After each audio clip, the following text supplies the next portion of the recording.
प्रभुंकर महापवित्र नामर धन्यवाद हेउ ताहांक नामर गौरव हेउ। मु प्रभुंक दास भाव पुनर्बार समस्त को आजिर प्रभु यीशु ख्रीष्टंक पुनरुत्थित दिवस रे आंभ मानकर पुनरुत्थित प्रभु यीशु ख्रीष्टंक अति पवित्र और सामर्थ्य नाम रे स्वागत जनाए। प्रिय माने पृथ्वी रे जदि जड़े सिद्ध प्रभावशाली शक्तिशाली व्यक्ति जदि किए अछंती से होचंती प्रभु यीशु ख्रीष्ट। आज पृथ्वी रे जेते सबु धर्मनेता महापुरुष जेते सबु पंडित जन्मग्रहण कले मृत्यु हेले से माने केही मध्य यीशुंक तुल्य नुहंती। यीशुंकर जन्म आश्चर्य अटे, यीशुंकर मृत्यु आश्चर्य अटे, ताहांकर पुनरुत्थान मध्य आश्चर्य अटे। प्रभुंक नामर प्रशंसा हो। आज मु प्रभुंक दास भाव परमेश्वर वाक्यरू आउ एक छोट प्रसंग आपण मान निकट में रखा चाहे। प्रभु यीशु ख्रीष्टंक पुनरुत्थान प्रथम संदेश कौन थिला? आज आम कथबार्ता हेबा प्रभु यीशु ख्रीष्टंक पुनरुत्थान प्रथम संदेश कौन थिला। एही संपर्क रे आमे परमेश्वर वाक्यरू अल्प समय आमे ध्यान करिबा।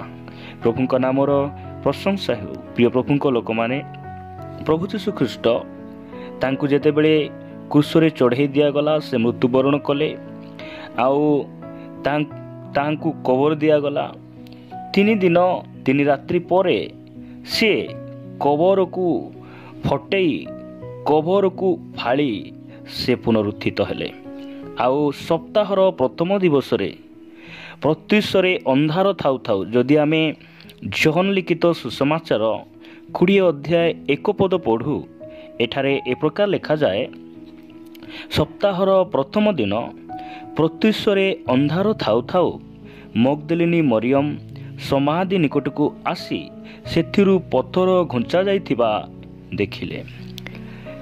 सप्ताहर प्रथम दिवस रे मगदलिनी मरियम यीशुंकु साक्षात करिबा पाए ताहांक शरीर को से सुगंधी द्रव्य रे लेपन करिबा पाए से अंधार थाउ थाउ समाधि निकट को से जाउछंती। मात्र समाधि रे जे यीशु नाहांती एहा से देखिला परे पुनर्बार से घर को बाहुड़ी आसी ताहांकर प्रिय शिष्य मानंकु से संवाद देउछंती। संवाद देला परे समस्ते पुनर्बार कबर निकट को जाउछंती। कबर रे जीवा समय रे पितर जहन एपरिकी केते जन शिष्य जाइकिना कबर स्थान देखुचंती आउ से माने मध्य विश्वास करुचंती जे यीशु कबर रे नाहांती से उठी अछंती। जदि आमे 20 अध्याय 8 पद पढ़िबा एठारे प्रकार लिखा जाउची सेते बेले जे अन्य शिष्य आगे समाधि निकट को आसीथिले से मध्य भितरे प्रवेश करी देखिले अविश्वास कले। 9 पद लिखा जाए कारण मृतमानक मध्यरु ताहांकु जे पुनरुत्थान करिबाकु हेबो धर्मशास्त्रर एही वाक्य से माने से पर्यंत बुझी नथिले। प्रिय प्रभुंक लोक माने आज प्रभुंकर पुनरुत्थान को अनेक अछंती आज भी बुझी नांती। से माने मंडली रे अछंती वाक्य सुनुचंती प्रार्थना जाउचंती से माने वाक्य पढुचंती मात्र से माने प्रभुंकर पुनरुत्थान को बुझी नांती।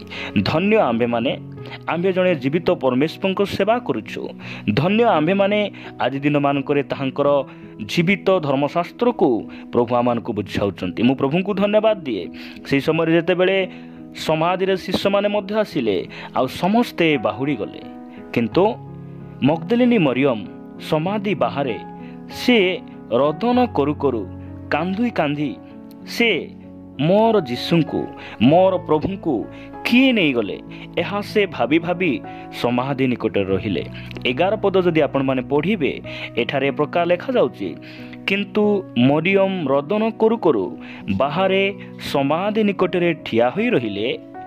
पुणी रदन करू करू से नई पड़ी समाधि भीतर को चाही यीशुंक शरीर जो स्थान रे थुआ जाइथिला सेथिर मुंड पाखरे जणे ओ पाद पाखरे ଆଉ ଜଣେ ଏହିପରି 2 ଜଣ ଶୁକ୍ଳ ବସ୍ତ୍ର ପରିହିତ ଦୂତଙ୍କୁ ବସିଥିବା ଦେଖିଲେ। 13 ପଦରେ ଲେଖାଯାଏ, ସେମାନେ ତାଙ୍କୁ କହିଲେ, ଗୋ ନାରୀ, କାହିଁକି ରୋଦନ କରୁଅଛ? ସିଏ ସେମାନଙ୍କୁ କହିଲେ, କେଉଁମାନେ ମୋର ପ୍ରଭୁଙ୍କୁ ଘେନି ଯାଇଅଛନ୍ତି ଆଉ ତାହାଙ୍କୁ କେଉଁ ସ୍ଥାନରେ ରଖିଅଛନ୍ତି ତାହା ମୁଁ ଜାଣେ ନାହିଁ। ପ୍ରଭୁଙ୍କ ନାମର ସ୍ତୁତି ହେଉ। ପ୍ରିୟମାନେ, ମଗଦଲିନୀ ମରିୟମ ସମୟ ଥିଲା, ସମାଜରେ ତାହାଙ୍କର ଭଲ ନାମ ନଥିଲା। ସମାଜରେ ସେ ନିନ୍ଦା ଅପମାନ ଭୋଗି ଆସୁଥିଲେ। ସିଏ ଏଇଥିପାଇଁ ଯୀଶୁଙ୍କୁ ଭେଟିବା ପାଇଁ, ଏଇଥିପାଇଁ ସେ ଯୀଶୁଙ୍କୁ ଦେଖିବା ପାଇଁ ସେ ଚାହୁଁଛନ୍ତି ଯେ ସମାଜରେ ଅପମାନ ହେବା ସମୟରେ, ସମାଜରେ ମୁଁ ତାଡ଼ିତ ହେବା ସମୟରେ, ଘୃଣିତ ହେବା ସମୟରେ ମୋତେ କେହି ଦେଖିବାକୁ ଆସିଲେ ନାହିଁ, ମୋତେ କେହି ସାନ୍ତ୍ୱନା ଦେଲେ ନାହିଁ, ମୋତେ କେହି ବୁଦ୍ଧିର କଥା କହିଲେ ନାହିଁ। ମାତ୍ର ଯେଉଁ ପ୍ରଭୁ ଯୀଶୁଙ୍କୁ କ୍ରୁଶରେ ଚଢ଼େଇ ଦେଲେ ତାହାଙ୍କୁ ମୁଁ 3 ଦିନ ହେଲା ଦେଖି ନାହିଁ। ତାହାଙ୍କୁ ମୁଁ ଦେଖିବାର ଅଛି। ମୋର ପ୍ରଭୁଙ୍କ ଲାଗି ମୁଁ ଆଜି ସମାଧିରେ ରହିବି, ମୁଁ ପ୍ରଭୁଙ୍କୁ ଦର୍ଶନ କରିବି। ଏହି କଥାକୁ ସେ ମନେ ରଖି ସେ ବସିଛନ୍ତି ଯୀଶୁଙ୍କୁ ଦେଖିବା ପାଇଁ, ତାହାଙ୍କୁ ସେ ନେଇଯିବା ପାଇଁ ଚାହୁଁଛନ୍ତି। ଆଉ ଏପରି ସମୟରେ ସ୍ୱୟଂ ପ୍ରଭୁ ଯୀଶୁ ଖ୍ରୀଷ୍ଟ 15 ପଦରେ ମଧ୍ୟ ସେ କହୁଛନ୍ତି, ଯୀଶୁ ତାଙ୍କୁ କହିଲେ, ଗୋ ନାରୀ, କାହିଁକି ରୋଦନ କରୁଅଛ? କିଏ ତାଙ୍କୁ କହିଲେ? ଯୀଶୁ ଖ୍ରୀଷ୍ଟ। ପ୍ରିୟମାନେ, ପ୍ରଭୁଙ୍କ ନାମର ଧନ୍ୟବାଦ ହେଉ। ଆମମାନଙ୍କ ପ୍ରଭୁ ଯୀଶୁ ଖ୍ରୀଷ୍ଟ ଜୀବିତ ପରମେଶ୍ୱର ଅଟନ୍ତି। ଆଉ ସେ ପୁନରୁତ୍ଥିତ ପରେ ପ୍ରଥମ ସମ୍ବାଦ ସେ ଦେଉଛନ୍ତି, ଗୋ ନାରୀ, କାହିଁକି ରୋଦନ କରୁଅଛ? ପ୍ରିୟମାନେ, ମରିୟମ, ମଗଦଲିନୀ ମରିୟମ ସେ ଦୁଃଖରେ, ଯାତନାରେ ପ୍ରଭୁଙ୍କୁ ଦେଖିବା ପାଇଁ, ପ୍ରଭୁଙ୍କୁ ଭେଟିବା ପାଇଁ ସେ ଚାହିଁଛନ୍ତି। ଆଉ ଏପରି ଦୁଃଖ ସମୟରେ ଯୀଶୁ କହୁଛନ୍ତି, ଗୋ ନାରୀ, କାହିଁକି ରୋଦନ କରୁଅଛ? ହେଇପାରେ ଆପଣ ଋଣ ନିମନ୍ତେ ଚିନ୍ତିତ ଅଟନ୍ତି, ହେଇପାରେ ଆପଣ ରୋଗ ନିମନ୍ତେ କ୍ରନ୍ଦନ କରୁଛନ୍ତି, ହେଇପାରେ ଆପଣ ନିଜ ବାପା ନଥିବାରୁ ରୋଦନ କରୁଥିବେ, ଆପଣଙ୍କର ମା ମୃତ୍ୟୁବରଣ କରିଥିବାରୁ ରୋଦନ କରୁଥିବେ, ଆପଣ ହେଇପାରେ କୌଣସି ଚିନ୍ତାଗ୍ରସ୍ତରେ ଆଜି ଭାଙ୍ଗି ପଡ଼ିଛନ୍ତି। ମାତ୍ର ପୁନରୁତ୍ଥିତ ପ୍ରଭୁ ଯୀଶୁ ଖ୍ରୀଷ୍ଟ ପୁନରୁତ୍ଥିତ ପରେ ପ୍ରଥମ ସନ୍ଦେଶରେ ସେ କହୁଛନ୍ତି, ରୋଦନ କର ନାହିଁ। ପ୍ରିୟମାନେ, ହେଇପାରେ ଆମମାନଙ୍କର ପ୍ରିୟଜନମାନଙ୍କୁ ଆମେ ହରାଇଛୁ, ଆମମାନଙ୍କର ଚାକିରିକୁ ହରାଇଛୁ, ଆମର ପାଠପଢ଼ାକୁ ହରାଇଛୁ। ମାତ୍ର ପ୍ରଭୁ ଯୀଶୁ ଖ୍ରୀଷ୍ଟ ଆମମାନଙ୍କ ମଧ୍ୟରେ ଅଛନ୍ତି। ଆଉ ସେ ଜୀବିତ ପରମେଶ୍ୱର। ଆଜି ସେ ପ୍ରଥମ ପୁନରୁତ୍ଥାନର ପ୍ରଥମ ସନ୍ଦେଶ ଦ୍ୱାରା ସେ କହୁଛନ୍ତି, ମୁଁ ଜୀବିତ ପରମେଶ୍ୱର ତୁମ ସହିତ ଅଛି। ସେ ଆମମାନଙ୍କୁ କେବେ ପରିତ୍ୟାଗ କରିନାହାନ୍ତି। ସେ କହୁଛନ୍ତି, ଯୀଶୁ ତାଙ୍କୁ କହିଲେ, ଗୋ ନାରୀ, କାହିଁକି ରୋଦନ କରୁଅଛ? କାହାର ଅନ୍ୱେଷଣ କରୁଅଛ? ସେ ତାଙ୍କୁ ଉଦ୍ୟାନର ମାଳି ବୋଲି ମନେ କରି କହିଲେ, ମହାଶୟ, ଆପଣ ଯଦି ତାହାଙ୍କୁ ଘେନି ଯାଇଅଛନ୍ତି ତାହେଲେ କେଉଁ ସ୍ଥାନରେ ରଖିଅଛନ୍ତି ମୋତେ କୁହନ୍ତୁ, ମୁଁ ତାହାଙ୍କୁ ଘେନିଯିବି। ଯୀଶୁ ତାଙ୍କୁ କହିଲେ, ମରିୟମ। ସେ ବୁଲି ପଡ଼ି ଏବ୍ରି ଭାଷାରେ ତାହାଙ୍କୁ କହିଲେ, ରାବୁନି, ଅର୍ଥାତ୍ ହେ ଗୁରୁ। ଏବେ ଯୀଶୁଙ୍କୁ ସେ ଚିହ୍ନିଲେ। ପ୍ରିୟ ପ୍ରଭୁଙ୍କ ଲୋକମାନେ, ପ୍ରଭୁ ଯୀଶୁ ଖ୍ରୀଷ୍ଟ ସେ ପୁନରୁତ୍ଥାନ ଦ୍ୱାରା ସେ ଆମମାନଙ୍କୁ ଉତ୍ସାହିତ କରିବା ପାଇଁ ଚାହାନ୍ତି। ଆଉ ସେ ସାମର୍ଥ୍ୟ ଭାବରେ, ଶକ୍ତିଶାଳୀ ଭାବରେ କହୁଛନ୍ତି, କାହିଁକି ରୋଦନ କରୁଅଛ? ଆପଣ ଚିନ୍ତିତ ଥିବା ସମୟରେ, ଦୁଃଖରେ ଭାଙ୍ଗି ପଡ଼ିଥିବା ସମୟରେ, ପରିବାରରେ ଅଭାବ ସମୟରେ, ରୋଗଗ୍ରସ୍ତ ସମୟରେ ଆପଣଙ୍କୁ କିଏ ପଚାରୁଛନ୍ତି କି, କିଏ କଥା ହେଉଛନ୍ତି କି ନାହିଁ, ଯାଏ ଆସେ ନାହିଁ।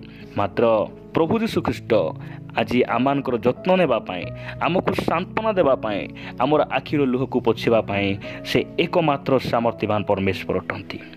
ପ୍ରଭୁଙ୍କ ନାମର ପ୍ରଶଂସା ହେଉ।